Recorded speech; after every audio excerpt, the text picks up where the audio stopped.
सत्यवादी के पास सत्य अपना नहीं होता। उसके पास कहीं से लिया हुआ, कहीं से दिया हुआ, कहीं से समझा हुआ, कहीं से जाना हुआ, और कहीं न कहीं ये बात भी कह सकते हैं कि अपने स्तर पर माना हुआ सत्य होता है। लेकिन जो लोग सत्यान्वेषी होते हैं उनके पास जाते हैं कि ऐसा क्यों होता है। लेकिन मैंने जैसा पहले कहा था कि एक त्रासदी इन सत्यान्वेषियों के पास भी हो जाती है। हर सत्यान्वेषी को चाहिए कि वो अपने इतिहास से, अपनी परंपरा से, अपने शास्त्र से, अपनी प्रकृति से वो सब लेता रहे जो उसके सत्य को समझने के लिए अवसर देते हैं।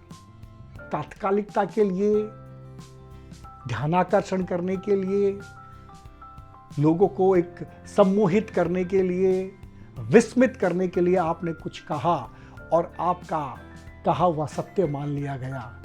मित्रों, ये बहुत मुश्किल है।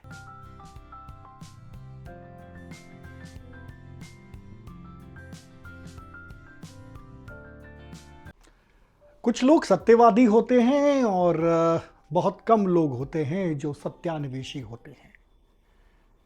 सत्यवादी कहने में बहुत अच्छा शब्द है, मैं सत्यवादी हूं, मैं सच बोलता हूं।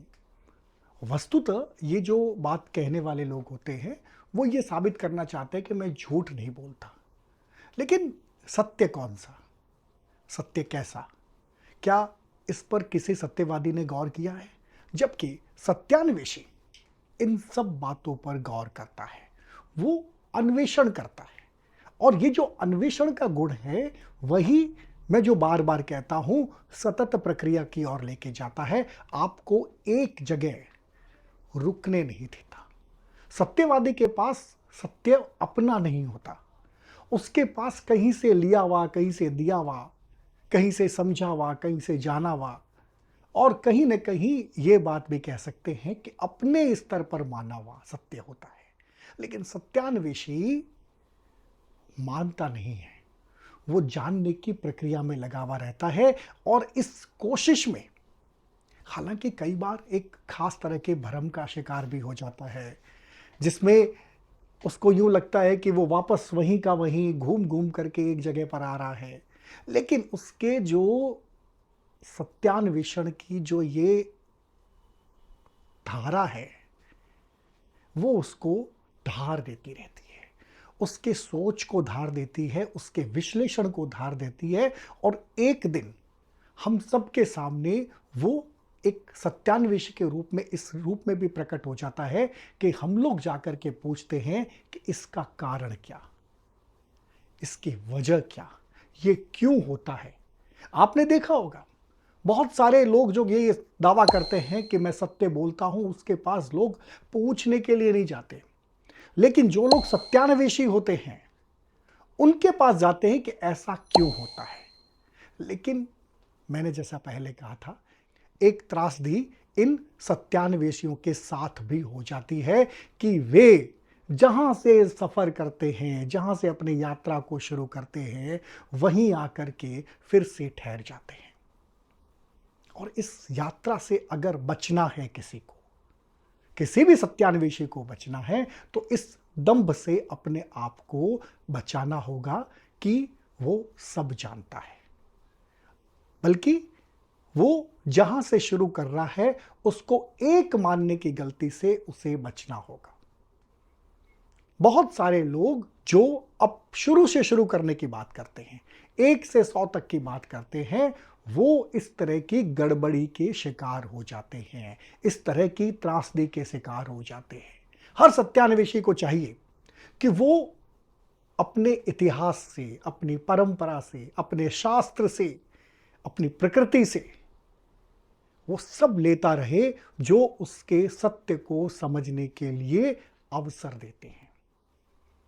अगर आपको लगा कि मैंने इस सत्य को प्राप्त किया है, तो आप सत्यवादी तो है नहीं कि आप उसका खूंटा पकड़ करके खड़े हो जाएंगे। अब तो सत्यान्वेषी हैं, तो फिर आपको सत्य का शोधन करना पड़ेगा। और अगर आपने सत्य का शोधन करना शुरू कर दिया तो आपको नीचे उतरना पड़ेगा।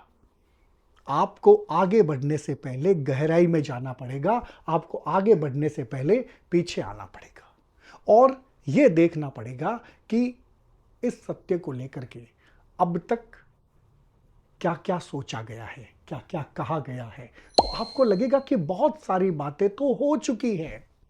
कहते हैं ना, बेसिक्स कभी नहीं बदलते, लेकिन सत्य दृष्टिकोण पर आधारित होता है। आपके देखने का दृष्टिकोण, मेरे देखने का दृष्टिकोण, 360 डिग्री पर देखने का दृष्टिकोण, या कि किसी न किसी डिग्री के कमजोर रहने पर भी देखने की बात। वस्तुतः सत्यान्वेषण संचित को परिवर्तित करता है और संचित आपके पास कितना है ये आप तय नहीं कर सकते। कोई सत्यान्वेषी इसको तय नहीं कर पाता, उसको तो इतिहास में जाना ही पड़ेगा और उस इतिहास से जो मिलेगा उसमें से ताजा, प्रासंगिक और तार्किक। जी, आज के परिप्रेक्ष्य में क्या आप अगर पुरानी बातों को दोहराने लगेंगे तो आपको लोग नहीं मानेंगे, सत्यान्वेषी नहीं मानेंगे। आपको कुछ न कुछ प्रासंगिकता लानी पड़ेगी, ताजगी लानी पड़ेगी और सबसे बड़ी बात है तार्किकता होनी चाहिए। अगर प्रासंगिकता नहीं है तो तार्किकता तो आ ही नहीं सकती और फिर आपका जो शोध और अन्वेषण है वो आपका प्रासंगिक बन जाएगा, ताजा बन जाएगा और तार्किक बन जाएगा।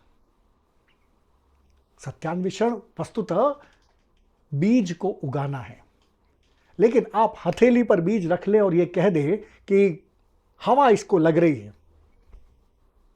उग जाएगा? नहीं उगेगा। आप हथेली पे रेत रख करके देख लीजिए, नहीं उगेगा। उसको पानी दे दीजिए, नहीं उगेगा। जमीन की जरूरत पड़ेगी। और अगर आपको सत्यान्वेषण करना है तो आपको अपनी जमीन पर काम करना पड़ेगा। एक अपनी जमीन बनानी पड़ेगी जहां से आपके पास कुछ चीजें इस तरह से आए जो आपकी बात को तो बल प्रदान करे ही करे, वो अपनी जड़ों से भी नहीं टूटे। अगर आपको लगता है कि आप सत्यवादी कहलाना चाहते हैं तो बात अलग है। कुछ लोग तो अपने सत्य को सिर्फ इसलिए समझा देते हैं कि उनके पास प्रलाप और विलाप होता है। कुछ लोग रोक करके भी अपने सत्य को स्वीकार करवा लेते हैं। कुछ देर के लिए ये जो ट्रिक है काम कर जाती है, लेकिन हर समय ये ट्रिक काम नहीं कर पाती। अगर आपको सत्यान्वेषी बनना है तो आपको गहरे उतरना पड़ेगा और गहरे उतरने के लिए आपको ये पता होना चाहिए कि आपके पीछे क्या था और आप जो कहेंगे उसकी ध्वनि कहां तक जाएगी। सिर्फ तात्कालिकता के लिए, ध्यानाकर्षण करने के लिए, लोगों को एक सम्मोहित करने के लिए, विस्मित करने के लिए आपने कुछ कहा और आपका कहा हुआ सत्य मान लिया गया। मित्रों, ये बहुत मुश्किल है। ये मुश्किल आने वाले समय के लिए है। अगर आपको लगता है कि वाकई आपको सत्यान्वेषी होना है तो सबसे पहले इस खूंटे को छोड़ना पड़ेगा कि मैं सत्यवादी हूं। इस अहंकार को छोड़ना पड़ेगा कि मैं सत्यवादी हूं। और दूसरी बात, आपको ये मानना पड़ेगा कि आपके पास इच्छा जरूर है सत्य को जानने की, लेकिन आपके पास अभी भी उन औजारों की कमी है जहां से आप सत्य को प्राप्त कर सकते हैं। तो उन औजारों को पाइए और फिर उसका इस्तेमाल करें। आपके इतिहास में, आपकी परंपरा में, आपकी संस्कृति में और आपकी प्रकृति में ये औजार हैं। बस जरूरत है इनको समझने की और इनके इस्तेमाल करने की। आस्तिक न नास्तिक बने वास्तविक।